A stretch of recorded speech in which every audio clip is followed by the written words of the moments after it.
the reason we are labeled as whitewashers of American history is because we have covered Christopher Columbus honestly. And so on the PragerU side, we made a clip for third through fifth graders. It's a short 10-minute video that gives the biography of Christopher Columbus from the perspective that a child should be able to watch, right? And Christopher Columbus says that in his way that he thinks that slavery is okay. And it is very likely that if you traveled back in time and you asked Christopher Columbus, how do you feel about slavery? He would not have said, I think it's abhorrent and I'm still doing it, right? He would have probably said that he thought it was okay. We then have the kids who are the PragerU representatives push back against Christopher Columbus and say, we believe that slavery is abhorrent and it's evil. And then he responds, oh, magnifico, a great thing. Okay, things are different times. What the media liars do is they take the clip of just Christopher Columbus saying that he thinks that slavery is okay, and then they say that PragerU is whitewashing history because we are allowing Christopher Columbus to express his opinions from those times that he would have been okay with slavery. And so I hope that there are listeners out there who are realizing what is really the goal of the left-wing media apparatus, why they want to attack PragerU, why they want to attack people like you. And I'd love for you to give an honest response. How do you think we should teach about Christopher Columbus? Yeah, I would say, first of all, that Christopher Columbus, understanding the context makes a very big difference, because in the modern perspective, again, we have kind of taught kids what's right and wrong in our modern understanding. And anybody that does something we think is wrong today, they must have been a terrible, evil person. And we don't always factor in the context of the time in which they live. Now, that's not to say that the fundamental rights and wrongs change. We can agree murder's always wrong, no matter what century you lived in, right? Yes, some fundamentals, I don't disagree with that. But if you go back to the 1400s and look at Christopher Columbus, if Christopher Columbus is part of a nation, at the time we know he's Italian, but he's sailing for the Spanish, and part of his endeavor, having these 3 ships, is he's going to go find a quicker trade route.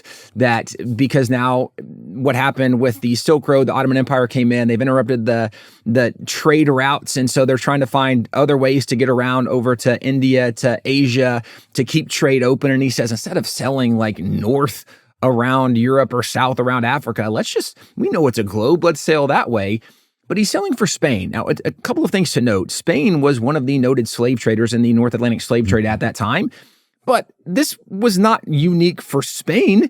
This is the way of the world at that time. This is not to offer justification saying it was right, but understanding context, slavery was a normal condition of life. So when Columbus first lands in the New World, he doesn't know where he is. That's why he calls the natives Indians. People think, right, he thought he was in India, Indonesia, so somewhere different than where he actually is. But he calls them Indians, these natives that live on these islands. The first group he meets are the Taino, the Taino, and they're a great tribe. They have good relationships. It's not until really his second voyage he comes back and he encounters a second tribe, the Caribs, also known as the Canibs, where we get the word cannibal in English from, goes back to them, because not only were they a warring tribe, they were a cannibalistic tribe. And this was the first interaction where Columbus ever approved the enslaving of any indigenous people. But when he did it, it was only after he lands on one of the original islands. They had left some men behind because one of their ships had run aground and they couldn't take everybody with them. And they went to find the men that were left behind, and they find their bodies on the beach and they've been cannibalized. And you can imagine the trauma of finding some of your men, maybe even some of your friends, and they're not just dead, they've been cannibalized. And he goes to try to find the Taino and says, what happened? And they say, it wasn't us. In fact, that same tribe, they attacked us. They took some of our people hostage and captive.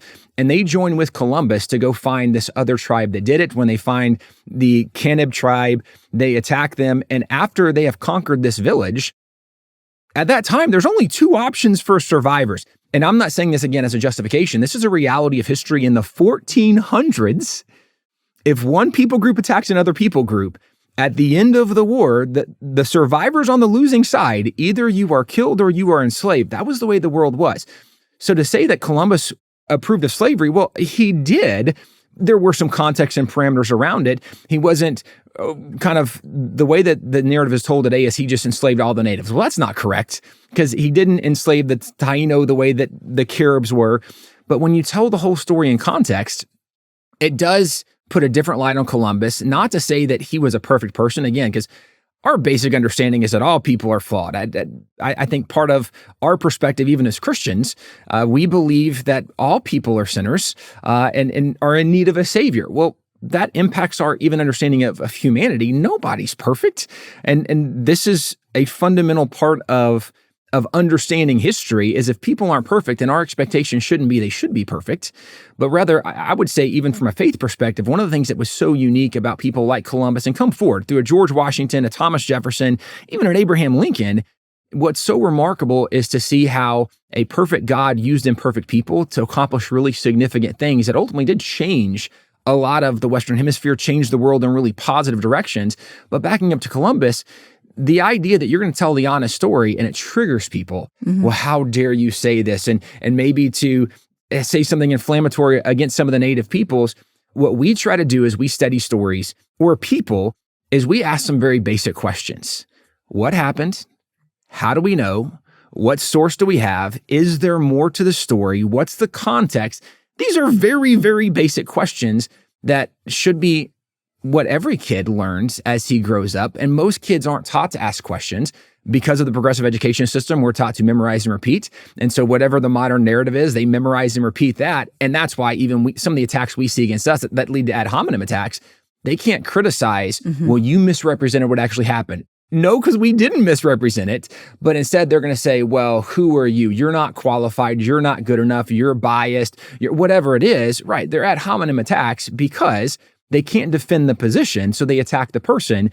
But if we were teaching kids to ask honest questions, okay, George Washington, he was this terrible person. How do we know? What's the source? What proof? If we just ask some basic questions, a lot of the accusations against America and the founding fathers would disappear because we were asking honest questions. And one more thought about Columbus is, okay, so there's more to the story than what they hear.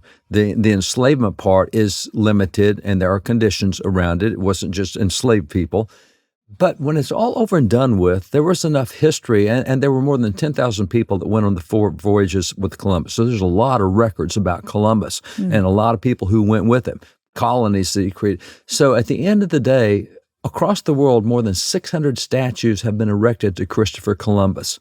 Now, the only person I know with more than that is statues of Jesus. He's got more statues than 600, but that puts Columbus in really elite breath of air.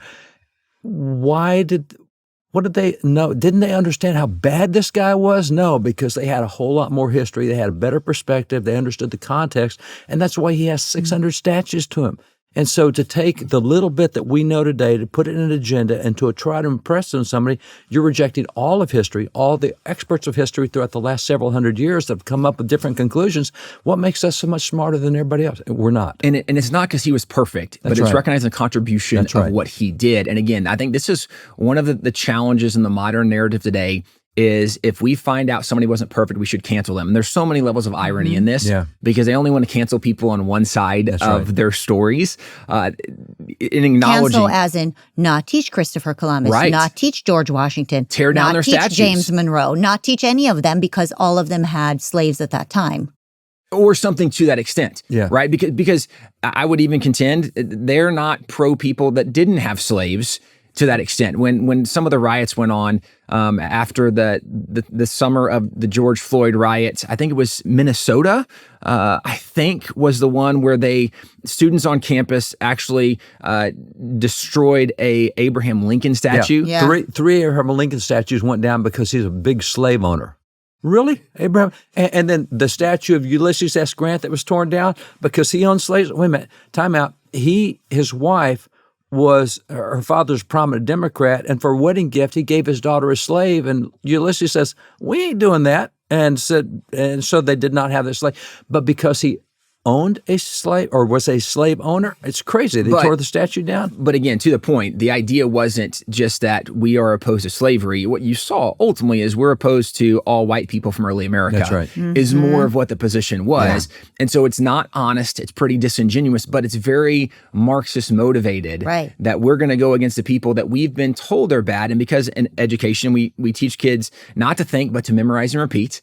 Well, they've memorized this. They've repeated it. So now we're going to go do what we memorized and repeated, and we haven't learned to think through on any kind of larger context whatsoever. And this is, again, we're not defending things that are clearly wrong. We're just saying, let's tell the whole story, because there is more to the story in a lot of this.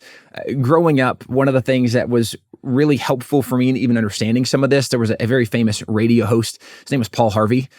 And I know right now there's some listeners who have no idea. That's very sad, because this guy was an amazing storyteller. But his like niche, he would always say, he would give a little tease of somebody's background. You didn't know who it was.